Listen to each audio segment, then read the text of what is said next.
Hey everyone, my name is Rooster and welcome back to Mechabellum. Today's video is going to be about how I managed to get my highest MMR yet ever since starting to play the game in August of 2023. My all-time high has been 2,420 MMR, if I'm not mistaken, in the past, which stems from Season 1, but I have never managed to outdo myself since. So yeah, it's been a few seasons here where I just haven't been able to get quite up there. But I have 2 games today, and if I manage to win them, I would be able to get my all-time highest MMR. And the first game here is going to be against Red Scare. And he is a very powerful player, 2350 MMR or so. So if you manage to win this, we would have gotten up to about the 2420 mark, like just below my all-time high. Now, I'm going to start with Aerial Specialist here with Spiders and Void Eyes. I think this is a pretty decent opener. I think the Void Eyes have good matchups overall and Spiders can still scale. However, into this opener, I'm not too happy and I don't think it'll be very easy to get an advantage and kind of start scaling our Spiders because I'm up against Saber, which is somewhat their natural counter, and then even worse, we are in a headbutt where the Sabers are facing the Tarantulas directly. So what I like to do in this situation is I am almost always going to be preparing to sell out of Spider and get into Wraith.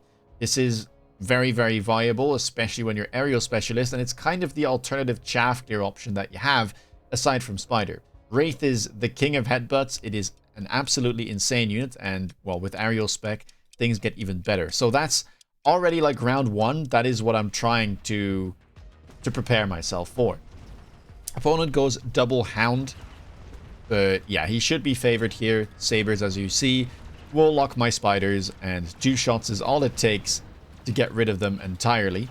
Now, my Void Eyes are kind of useful, I will say. The Void Eyes are pretty decent into the Sabers. They've got multiple bodies, so it takes a long time for the Saber to kill them.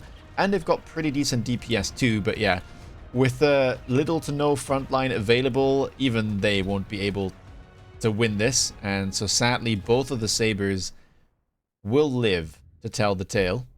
And so we enter round number 2 with a slight hit point deficit.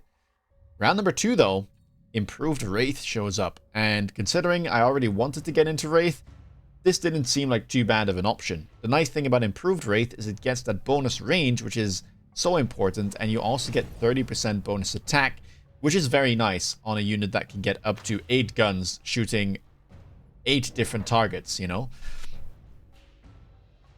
And yeah, you can see, as I said, I'm going to be selling out of my Spider right away, and we're going to be replacing it instantly with a Wraith. And because it's improved and because we're Aerial Spec, we currently have 43% bonus attack, and well, that should be plenty to be able to take out some of the tankier units too.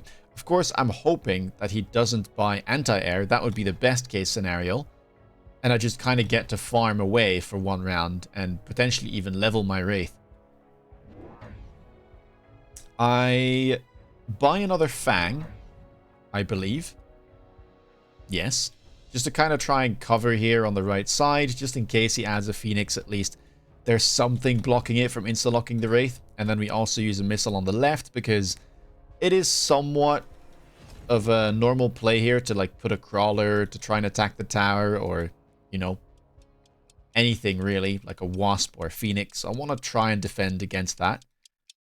And lucky me, opponent doesn't go for anti-air here. Opts to go for a more conservative round, sending up chaff clear, sending up chaff. But that means the only thing that can shoot up right now is the Fangs. And yeah, I don't think they will be enough against this 17,000 hit point strong improved Wraith. And the nice thing here is most of my units will die, meaning that all of the remaining experience will happily get gobbled up by my Wraith. We can speed things up here. Looks like I will get debuffed, but yep, the Wraith targeting, making sure that those Fangs will die. And that only leaves the Sabers. Wraith won't level, but it's a pretty nice amount of experience anyway. Also, that missile perfectly positioned. I didn't account for that, but pretty happy that it remains alive. and the Saber doesn't end up tanking it. Round number 3, what do we have? Luckily, no Phoenixes or Marksmen getting dropped here. That would have been pretty bad, considering I want to get into Wraith. But instead, decent options for me, I would say. Sandworm, very nice. I'm not too worried about the Wasp, because, well, Wraith can definitely contest it early on. It only starts getting scary once the opponent gets, like, range and AA. And opponent gonna go for the Typhoon, which does add even more hit points to the board. But I think here, yeah, I'm mostly considering the Sandworm. Fortress is also nice and tanky, and it does tend to beat the Sandworm, but I've just liked Mechdiv so much, and this Giant is melee range, which means that it'll sit very comfortably in front of my Wraith, and that's all that I want right now. I want the Wraith to get as much uptime as possible, because, well, it's an improved Wraith, and I think I can make it carry. And all I need is just some units to stall. If they can deal damage as well, then that's a nice bonus. But for now, I'm trying to make sure that my Wraith will live. Looks like I was thinking about it quite a bit. I think I was also considering a Wasp. It's not, like, too bad to put a Wasp in the back here and defend the flanks, but I'm gonna end up with that Sandworm. Opponent levels a Saber and purchases 3 white marksmen, so likely setting up for an aerial specialization turn. I decide to immediately grab range on my Wraith, pick up another one, and sell my Tarantula. This does mean that we skip a deployment, so we are kind of down on total units, as you might be able to tell. But we have managed to get 2 improved Wraith on the board, as well as a Sandworm, which to me doesn't sound too bad. Also, what I'm noticing in this game is my Void Eyes are getting a surprising amount of shots in. And so I thought to myself, well, if they get levels, why not just click Charge Shot? I don't need to do much else with them, but considering that they are getting locks onto his tanky units, why not give them that, you know, little bit of damage boost? We get a level on the Wraith, absolutely lovely. Orbital Javelin shows up. Both of us have pretty good targets for it, and this spell is insanely valuable. Super cheap, and a low cooldown too. Hard to skip. But yeah, I mean, look at that. Can hit a Typhoon, can hit a Saber, can hit a Marksman. Opponent does get a Rhino. We know this, so I will likely have to do something about that. And it probably means adding like a Steel Ball to try and intercept this. I would like to get Mechdiv Worm as well. It's very cheap, only 100, but it adds so much stats to the board for a very, very low investment. And yeah, we do get that Mechdiv. We grab the level on the Wraith as well. Ideally here, I should probably try and beacon, because losing this Wraith would be somewhat painful, but if I look at my resources, yeah, I buy a Steel Ball on the left to try and intercept the Rhino and otherwise attack the tower. But that doesn't leave us with much. I haven't unlocked crawlers yet, unfortunately. I would love to have had a crawler here, but... Okay, looks like we go for a Fang. And then what else do we do?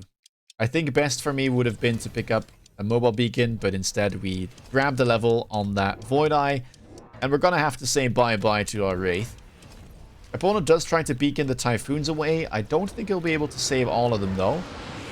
Okay, saves a Marksman and the Typhoon, not half bad. But the Saber's gone, and that means that this Sandworm is going somewhat unchecked. Marksman locks onto my Wraith, though. At least the Steel Balls managed to win against the Rhino, so I'm happy about that. Sandworm trying to do what it can. We'll probably be able to kill the Typhoon, but it's awfully low on hit points. We do get a nice debuff, but with the Saber still alive, I don't exactly expect this to go down. I say that. The level Void Eye, which we picked up instead of the mobile beacon, is it going to be able to win? It looks like yes, and my Sandworm even survives, so we get a nice 350 bonus damage. Wow, okay, well maybe leveling it was the correct play after all. Round number 5, additional deployment slot here looks really good, but skipping an Amp Core when I'm going carry Wraith, also feels a little bit bad. I guess you can't pick wrong. I would say additional deployment slot is nicer, and I do pick it up. Big reason for that is I've been skipping a lot of deployments, right, from selling out of my starter units, and then just outright not using my deployments in one of the rounds and only buying one. So being able to recuperate, kind of get back the chaff, the smaller units, is super, super nice. Gonna add more crawlers to the board. Finally, triple crawler, quadruple crawler even. Level on the Wraith, so now we've got 2 level 2s, and we do grab the charge shot, as I'd mentioned. And we've got 2 level 2 Void Eyes and 1 level 3, so if these manage to lock on, they should deal really, really good damage. We've got double shot here on the Sabers to try and deal with this worm a bit faster, and then we've got AA on the Marksman to try and lock onto the Wraith quicker. Rhino gonna get beaconed diagonally. That is a little bit concerning because I don't have that much in the way. I mean, maybe the Void Eyes can intercept, but I think that unless the crawlers like stall the Rhino, these steel balls are gonna have a bad time chasing. And what is that? Oh my days. Okay, well, looks like it's just gonna be a free path to my tower as the Rhino refuses to turn around and deal with the crawlers. And, well, I can say nothing but a nice mobile beacon there. Oh, actually, it gets stopped in its tracks. Never mind. Void Eye turns around, and the charge shot is going to be enough here to get rid of it. Sadly, though, my Wraith have all died, and opponent is going to win a pretty big round. At least we got a shield, but definitely not the best result. Round number 6. Wasp Farseer Raiden Fortress offered, and I decided to go for the Wasps. I guess I still kind of need some backline defense here. Well, I say that. I mostly need something to tank against these aerial marksmen. So instead of putting these to defend the flanks, which right now already have at least a Fang, right? I decided to put one near this Wraith, hopefully getting in front, locking up the marksman. And then I'm going to try and put one on the flank because this marksman was isolated. But opponent picks up the Wasp as well and goes for immediate range and AA. Lucky for us, we decided to go for 8-gun immediately, the floating artillery array. And when it's an improved Wraith and you have 8-gun and it's the same levels, this is a pretty even matchup, I would say. Like, Wraith can definitely win this, especially in these kind of shorter range scenarios. And the one thing my opponent right now doesn't have or isn't building is long-term solid chaff gear. Like, I've got the chaff gear situation on lock. I've got Wraith. I will just need more of them, and then I will easily outperform him in that aspect of the game. Looks like opponent kind of ran out of time there, though. Bunch of crawlers in the middle, and well, that'll be very nice for this Wraith. Sadly, though, our Wasp on the flank not performing too well. And yeah, the range AA Wasps from him are doing a good job of clearing mine. Wraith 8-gun, though, it's doing well. And, well, the marksman that was positioned so far in the middle ends up doing a really good job being delayed. The Void Eyes, though, kind of the unsung heroes here. I mean, their damage is not the highest, but at the same time, I haven't invested into them much. And every time that we enter the late game, or the late stages of a round, it seems like these guys are just absolutely crushing it. Not gonna be enough, though, it seems. Worm does manage to gobble up the marksman, but looks like I'm gonna be running out of Fang, sadly, and that means that no matter what happens here, it's at least a tie, unless these Wasps manage to kill the Sandworm. And, well, they might not be able to, considering this little guy is trying to get the tower. Does look like it will go down eventually. Minor win there for the Wasps. Just the larvas going to survive. And now we get a pretty easy pickup on round 7. There is a mobilized battleship available, but the missile strike here just looked really juicy to try and throw onto some of these Wasps. An opponent goes for it too. He could have tried to aim for one of my towers here with the mobilized battleship. Just goes for a pretty, well, decently valuable missile instead. And now I decide to pick up some more sandworms, because what I was seeing is that he doesn't have much chaff clear, and also he seems to struggle quite a lot against these sandworms, because every time it seems to survive until the very end of the round. We're going to sell out of our wasp and instead replace it with a crawler to try and at least pull away some units, make sure that this marksman isn't facing forwards immediately. And then we're just adding 3 more sandworms to the board. 1 aiming for the tower, and 2 more kind of trying to block the marksman from shooting at the wraith. We also take a level on our first sandworm, and as you can see, we've got wasps in the back covering our flanks. I would have definitely gotten tower debuffed though if you went for the mobilized battleship, but lucky for me, he doesn't do it. And wants to keep attacking this tower from the looks of things. Will the worm be able to intercept? I'm not sure. Steel Ball's gonna need to do an awful lot, but they won't be able to, as we got missiled. And well, the worm is trying to get to that tower, but mine is unleveled and will definitely go down much, much faster. Looks like I've already lost a wraith, only 1 left. And yeah, that debuff is disastrous. I mean, that might be just as bad as losing it instantly to an overload drop. Lots and lots and lots of damage coming in, and yeah, just a bit of an oversight. But I think I'm still in a good spot here. Not getting debuffed would make a nice difference as we go down to 782. But I feel like I haven't been buying enough Wraith. I maybe got sidetracked a bit trying to punish him with these Mechabellum sandworms, but at the end of the day, I'm still aerial spec with improved Wraith. I've got double techs on these guys. I really need to get more than just the 2. And so that immediately seems to be what I should be doing. Just buy more Wraith.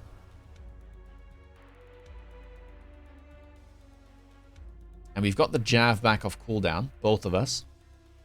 I decided to aim it somewhat safely, because I felt like he was going to try and beacon away some of these units on the right, or sell them, whatever it may be.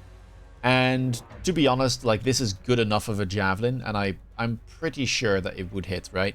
It's very unlikely that he would try and beacon this pack instead, because this one is so much more valuable. And I don't want to risk hitting nothing, or hitting very little. And I'm happy enough getting rid of these dudes. We have a Phantom Ray purchase now from the opponent. Level 2 with Stealth Cloak. Or rather, it's a Phantom Ray drop. We got a Raiden and we sold it. But yeah, as I said, we reinvest our money into these Wraith, and we buy 2 more on the left. Also, trying to mobile beacon away this Wraith in the middle. It was doing the most so far. The right one seemed to get locked pretty quick, so I wanted to save the one that got the most uptime. More sabers being added right in front of my worm. And looks like my opponent held on to his javelin. But yeah, left side this time around, those phantoms, they might be decent normally into Wraith, but not when I have 8 gun and that improved Wraith card. So looking good right now. And you can see the chaff clear, right? Components from my opponent's board is starting to fail now, as the Vodas are getting in, and even some Fangs are managing to survive. And it doesn't really matter that if you have range and AA Wasp, if you can't clear like the crawlers that are in your face, or the Fangs that are in your face, then you're never going to be able to connect to the Wraith. So despite a very scary previous turn, this one looked strong, and I felt like I was ahead by quite a bit. Round number 9, Rhino Assault shows up. There's a haste module available. That could be very nice on the Wraith. Just get that little bit of extra damage. And I will go for that. Could have gone for advanced offensive tactics as well, but I have yet to pick up the attack enhancement too. And we're going to level our Wraith. We now have 1 level 3. I should just beacon this backwards again. Could even give it the haste module. as it is highest level, and then on top of that it'll be faster too, so it'll be easier to dodge this javelin. And then at this stage, I mean, what do I want to do? I could buy more chaff. I could just buy more donuts. Both would be completely acceptable, I think. Opponent goes for more marksman here. Tries to match them on the left side of the board. I would like some more stuff in front here because he could just miss all this crawler and then I've got nothing else in front. So building some more chaff units would be nice, but instead we're going to go for, yeah, the donut approach, which I think is completely justifiable too. And opponent does try to go for the rhino assault, but lucky for us, we've got this beacon moving backwards to both dodge the jav and potentially defend against that rhino drop. And so you'll see me shield here on the left because I'm trying to prevent missiles from instantly killing my chaff. He doesn't really have any chaff here on that side, so just saving whatever crawlers I can will make a big difference. Rhino gonna die instantly. And looks like he went for field maintenance on the sabers, which helps against the worms, but it doesn't really do much against these wraith that are, yeah, just popping off at this point. Look at them go. Every single one is still alive. One here might go down, but that's still 5 wraith surviving at the end of the round. And even a sandworm in there too. Close. Close to winning. And at this point I'm feeling very confident. We've got Photon Emission. We're going to pick it up. No need to go for the Acid Blast play here. Just need to close it out. So getting that bonus 30% HP stats for the round should be lovely. Of course I can't hit my Sandworm sadly, so it'll just be for the Chaff and the Wraith. And now opponent going for the War Factory. When all else fails, pull out the blue truck. Is it gonna be blue? It was recruited at level 1, but then he undid. Could still purchase it at level 2. Will do so. And then put it right in the front of my board. Will we have enough damage here? Is the important question. Because they are improved Wraith, so maybe there's a chance. He decides to go for Launcher Overload 2, which means that he doesn't have that armor, which would push it towards the 500k mark. And the right side should still be winning. So maybe we can get into the tower. We'll have to see, but I guess I could survive if only the factory survives, but looking a little bit sketchy here. And I decide to go for Shielded Wasp. Main reason for that is because the Missile Strike was back off cooldown, and I didn't want him to like cheese my flanks for the most part. And then also he has a bit of a gap in the middle here where there's no AA Wasp, so I could still be able to annoy those marksmen. Let's see. War Factory getting stopped. Again, not the best chaff clear on the left side here for Red Scare, and right side is currently pushing in. We are DPSing a decent amount on the factory that's now moving in, getting closer to my tower. Should get a debuff. Is it going to matter though? 9 seconds going his way. But most of his wasps are still dead. We're going to lose a Wraith on that side. Maybe one in the middle will perish too, but managed to get his tower in return. And with the amount of units still left, I think there's like 2 sandworms and some larvae in there as well. This will simply be too much, even for a factory to solve. And so, while we were on the brink of defeat there with a bit of a scary tower take turn, we do manage to win. And that puts us at about, I think, 24-10 MMR. 1 game away from our all-time record. And here we are. Game number 2. Or rather, the ultimate game to decide whether or not we can cross our MMR record finally at the end of Season 3. I'm up against NTAGT, who is rated at about 2.2k MMR, and I decide to go for a Farseer Specialist opener here with Arc Lights and Steel Balls. And my opponent starts with Stormcallers and Arclights. So I'm expecting him to go for a defensive setup here. And that means I'm pretty comfortable playing defensive into him too. I think playing Steel Balls in Standard is completely viable, especially if you remember to stack them on one side. This is going to be a thing you mostly want to do if you've got a good guess that your opponents will be playing around the towers. If you have to defend, then having the Steel Balls here is not ideal. You'd rather have them in the middle or play kind of more forward yourself. But yeah, gonna try and kind of stack one side here, overwhelm the Arclight, overwhelm the Stormcallers, and hopefully grab a debuff while my right side is stalling. Opponent, by the way, is a Rhino Specialist, so we'll have to look out for that on round 4, although we will get access to our Farseer on the same turn. And also we start with Steel Balls, which should have a decent matchup into that Rhino. Opponent gonna go for double Crawler here, and I should win the turn here. I have a very good matchup in terms of Steel Ball versus Arclight Storm, and then I'm also stacking on one side of the board, which should be able to get a little bit of an advantage here against this symmetrical setup. And yeah, just look at that. Steel Balls moving in. Arclights have managed to kill my Crawlers, but this should just be too much to take out. Although I say that, we will have to move into the second Stormcaller pack, which is always a little bit scary. But we get a nice debuff, we get rid of an Arclight, and now the Steel Balls are going to make their way over to the tower. Even better, I've got one Assassin Steel Ball that decides to go for the enemy tower and grab a debuff.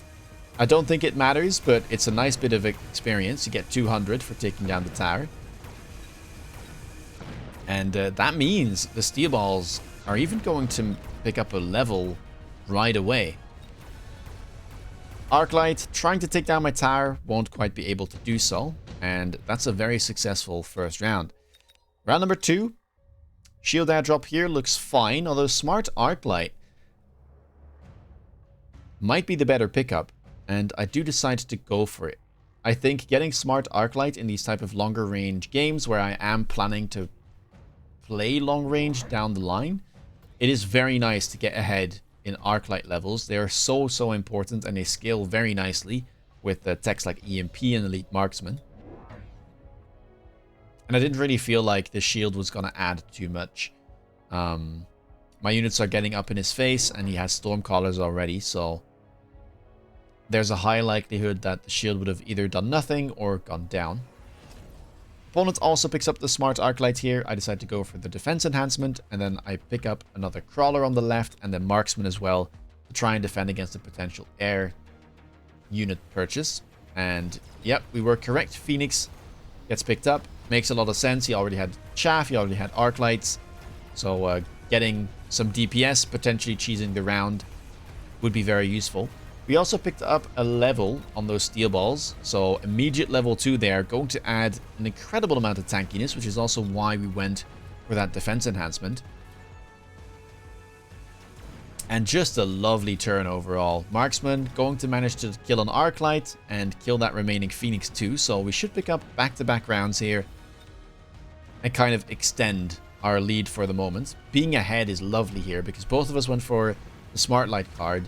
And obviously, if I manage to win the round, then I get more experience than him. And I might be able to get a bit of an advantage in this Arclight mirror. Round number 3, Wasps show up. And they're pretty much an insta-pick for me.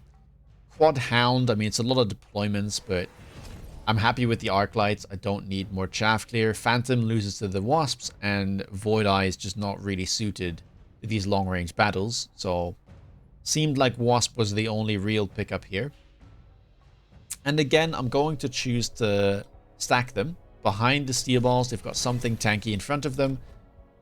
And then hopefully I can either match my opponent's Wasps if he decides to do the same thing and kind of put them in front of my Steel Balls, or I can overwhelm his side if he decides to put them symmetrically like he does here.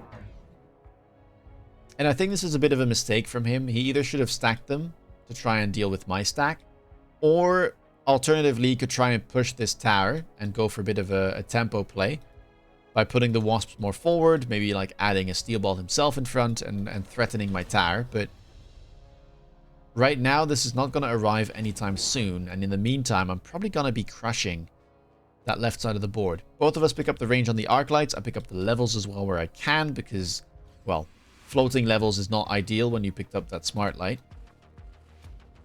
And we're slowly building our chaff too, kind of building some more crawlers there. Up to 4 packs. Would like at least 5, but we're getting there. And yeah, arc light here on the right side, gonna do just fine. Kills all of the crawlers at the very least. And in the meantime, yeah, left side, as expected, kind of crushing. Taking down the phoenixes, taking down the storms, and as I predicted, the right side is just not quite able to get to my tower in time. And while he does get a debuff, there's practically nothing left to kill my units. And we've got way more wasps available too, so this fight should be ours. Marksman will perish. But it's going to be another marginal win.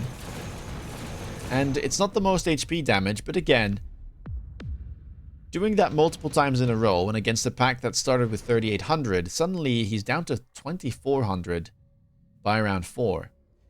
Round number 4, nothing too interesting here. There's no real reason to pick Electromagnetic Blast here. It's a bit early, so both of us prefer to skip. I know that he has his Rhino available, and I get my Farseer, so I'm going to use my Farseer on the right to kind of help out a newly bought Steel Ball, because that would be the one side that he could try and attack with his Rhino since there's no Steel Balls over there. So we add one, and then the Farseer should be able to deal with this Wasp pack. I also decided to go for a Mobile Beacon Crawler play to distract these Stormcallers, and then we finish off our 5 chaff backline here with another Crawler all the way in the bottom right.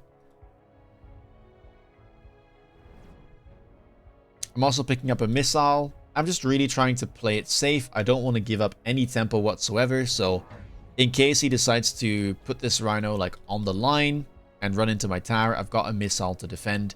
If not, then it's not the biggest of investment. And I'm in a really like safe spot right now. I've won every single round. I can just kind of sit back, see what my opponent does, and then try to counter accordingly.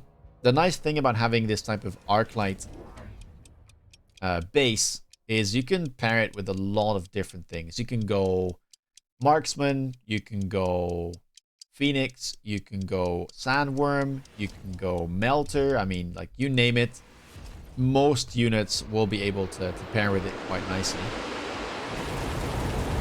Looks like we're going to get oiled. More Phoenixes have been added. But it seems like our Steel Balls should be heading in the correct direction here. Some of them might die, but I just need one to lock on for long enough, and that does seem to be the case. Crawler is going to protect them, and now the Farseer will be able to kill those Wasps, so seems like the right side should at least be even. Maybe the Stormcallers can take down the Farseer, but seems fine. As I say that though, getting slowed on the left side certainly didn't do us any good. And we have lost that side. Farseer will do well, but eventually goes down to the Stormcaller pack, and that means it's a minor win for our opponent. Phoenix even managing to pick up a level there. And round number 5, we get some decent items and spells, and I grabbed that super heavy armor immediately because I know how powerful it is on Steel Balls, and his DPS is not that impressive right now. Yes, he has Phoenixes, but they're not super high level, and level 2 Steel Balls with super heavy are hard to take down. Almost 25,000 hit points a pop against something that will deal, what, like 6,000 damage every 3.5 seconds? I guess double that, 12,000, but still, that takes a while to get through the pack, and they're not guaranteed to insta-lock them either. I'm gonna try Mobile Beacon to the right tower because it's not his strongest side either, and I don't want to get stuck in that oil again. And then I decided to go for Marksman with range, as I could see that he picked up more Phoenixes, and the Marksman with range should be good against his army of Arclights and Stormcallers as well. Opponent's still taking his time here.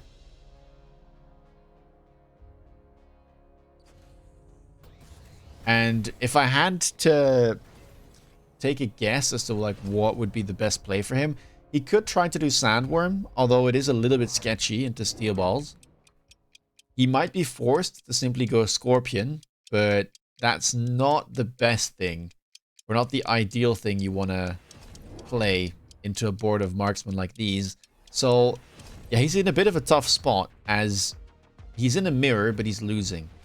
And that means that he has to do something proactive to kind of try and turn the tables, but the plays available to him are often going to be risky in the sense that you can counter it, right? Because he has to make a move first, and then all units in this game have counters. So you can just buy that and then turn the tables instantly. Right side Rhino, though, getting in. Looks like my Steel Balls got taken out a bit too quickly. And, well, at least I still have my Missile, which will slow down that Rhino, but I'm not sure we're going to be able to take it down. The left side is doing decent. We do take out the Phoenix, but I think we're going to get debuffed by that. At least we get debuffed first. That's not too bad. We trade it on the left side tower. Marksman locked onto that Arclight. Will it be able to take down this Rhino? Well, he did take the super heavy as well. Oh, not quite. Terrible timing there. And the Rhino will eventually fall, but it did an insanely good job for him. Taking down a bunch of units, taking down the tower, and then tanking all the way. Means that we lose a back-to-back round. Now, round number 6, we have got a bunch of Giants and then a Sabertooth available to us. And I decided to pick up the Melting Point because I felt like I was pretty safe with my comp. I pretty much had everything covered. The one thing that I was maybe lacking is like something to deal with ultra tanky units, like that super heavy Rhino. And that's what Melting Point provided. I could have taken the Saber as well, but considering there's a Melting Point offered and the Melting Point should counter the Saber, it felt like the safest pick. He goes for it too. And we just pick up more Arclights at this point. Because I felt like, well, Arclights are good into most of his board. And I might be able to get an Elite Marksman perhaps next round. So not bad to set this up. And just having more chaff clear in general is never bad. We'll have to see how this Melter does though. But the thing is, Melter is not that great for him. I feel like maybe you should have tried to go Raiden. Although that is difficult too. Into the already ranged Marksman. Maybe you could have tried Saber. It's a bit awkward. And yeah, Melting Point with range, but it's gonna do fine in the Steel Balls. There's not too many of them, and they are getting to the point where 36,000 hit points, you kind of need a Melter to kill them, but it's not the most efficient. And Melter also isn't that great into the rest of my board.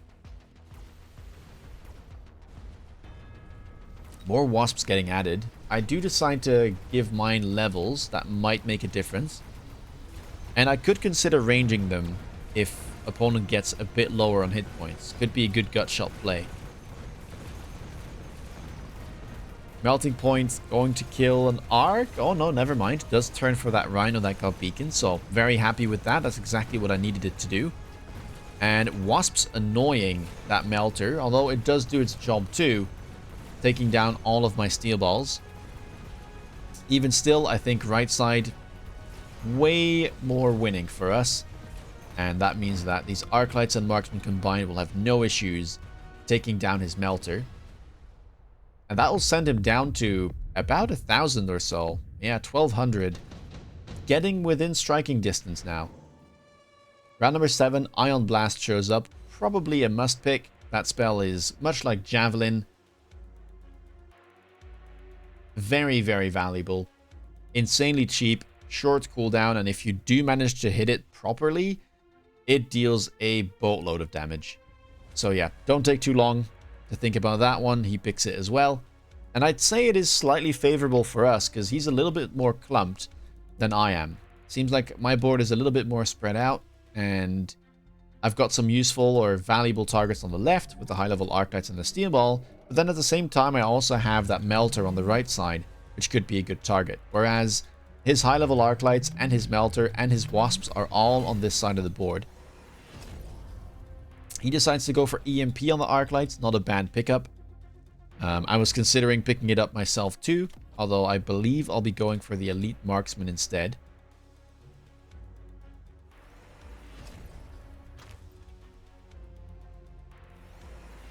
I do. And then we pick up a loan to go temp range. And we sell a Steel Ball from the looks of things to be able to buy 2 more crawlers. Kind of setting up for a loose formation turn here, as opponent is only relying on Arclight so far. So am I, to be fair, but just makes sense to threaten that loose formation. And my board currently is only made up of crawlers, so I would be getting way more value out of it than if he were to click it. I guess he could threaten Shielded Fang, because he does have a few of those. And let's see, how good is our Ion Beam? His, not ideal. I guess he does kill the Wasp, but that's about all. Whilst we hit his Arclights, we're now hitting Chaff as well as his Melter, which is not going to die to it because it's level 2, but it does get chunked down to an amount of hit points that should be pretty easy to deal with, even for the Arclights. I mean, look at that DPS. You might think the DPS king is a marksman or the Melter perhaps, but no. Right now, it's that level 4 Arclight with 115k total this match already. And with that debuff, we'll be able to take down the remaining Melter too. And this could be game, because there is a Farseer in there, and yeah. That looks like it's not going to be enough damage, but man, these Farseers, they're treacherous. They do deal 300 damage, even though they look like they're a smaller unit, and well, that's a round 7 win, which means we have now hit our all-time high. I'll briefly show you guys what the stats look like. So these are my season stats so far. There's 9 days left at the moment of recording in the season, but I would be surprised if I get back up there. Although I'm currently sitting at 2373, so I fell back down a little bit, but you can see here 2422 is our new season high. And not just that, if you look at the other seasons, 2391, 2420, and 2364. So season 3 officially now our best season, as we have managed to beat that season 1 record. We had a bit of a dry season in between, although we got close. But yeah, season 3 at the end, we are managing to surpass ourselves. Very nice. If you like this video, please leave a thumbs up. Let me know down below what you thought of this, and let me know how have you been doing. Have you managed to beat your record time after time, or are you in a bit of a slump? Put it down there. If you want to stay up to date with latest content, please consider subscribing. And if you want to see me play live, check me out on Twitch. With that being said, take care guys, and see you in the next video. Bye bye.